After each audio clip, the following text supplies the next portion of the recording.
Darci's Corner. It's December 28th, I think. Might be the 29th now, actually. Anyway, 2020. We're still having a pandemic. It's lots of fun. One day we're gonna look back on videos like this and we're gonna marvel at the things we survived. Like, wow, I never thought that would happen in my life, but there it is.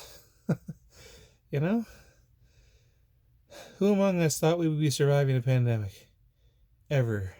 I mean, sure, a few of us on the planet have been through Ebola and stuff. But I guess the rest of us were just arrogant and thought, nah, we're good. It can't happen here. Oh, how naive we were, huh? Anyway, Darci's Corner. I'm a little bit tired these days. But it's fine. It's just, the nightlife is what it is. And I was just thinking a great deal about my religion. And I'm a Latter-day Saint. Or I was. I mean, I still am. But they could decide at any point now to excommunicate me because technically I'm doing things that are counter to the faith in a extreme way. So that justifies them kicking me out if they want to. If I were to go around and start preaching to the choir about the joys of being transgender, they would excommunicate me from the church and ask me not to come back. But I don't do that. If and when I do go, I wasn't going to make a political point. I miss the community, and I like myself better when I try to live a righteous life, even though, I mean, it's basically impossible to live a righteous life. And, like, I don't know, afford to eat and stuff. Like, the tithing really does kind of get you down after a bit, but even that is okay, except that it's not easy being a Latter-day Saint if you take it seriously. And I do take it seriously. Unfortunately, I could not be trans. I tried. Nope.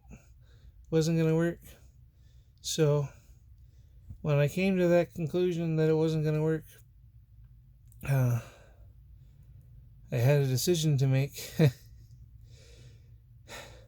Problem was, still is, I was very sincerely a Latter-day Saint. I love the message. I love the gospel and the people and the environment. It's really if you like being in a wholesome environment where you feel part of a community and like you care what happens to people around you, that's a good place to be, man. You're just trying to live your best life and love God and pray all the time and have faith that life's going to kind of work itself out. And there's a whole bunch of contradictions in that faith, because like a lot of the people who were having faith on that trail out to wherever they were going, they died. So they had faith, but they still died. You know what I'm saying? It doesn't always end well just because you have faith. But still, I like the message, and I felt spiritual things happen for me personally. I won't go into the details, it doesn't matter, but what I'm saying is that I have reason to believe that much of what they say is true. However, I was trans the whole time. I was a good person the whole time, and I'm a good person now. So, what's changed? Right? Because God always knew I was trans. And also, just as a side note, I was thinking earlier, Jesus supposedly experienced every temptation that we would ever experience when he went on his walkabout or whatever, right? So that means if my existence as is one of those temptations that's sinful, Jesus experienced it. So if Jesus experienced this, Jesus knows what dysphoria is. Jesus knows what euphoria is.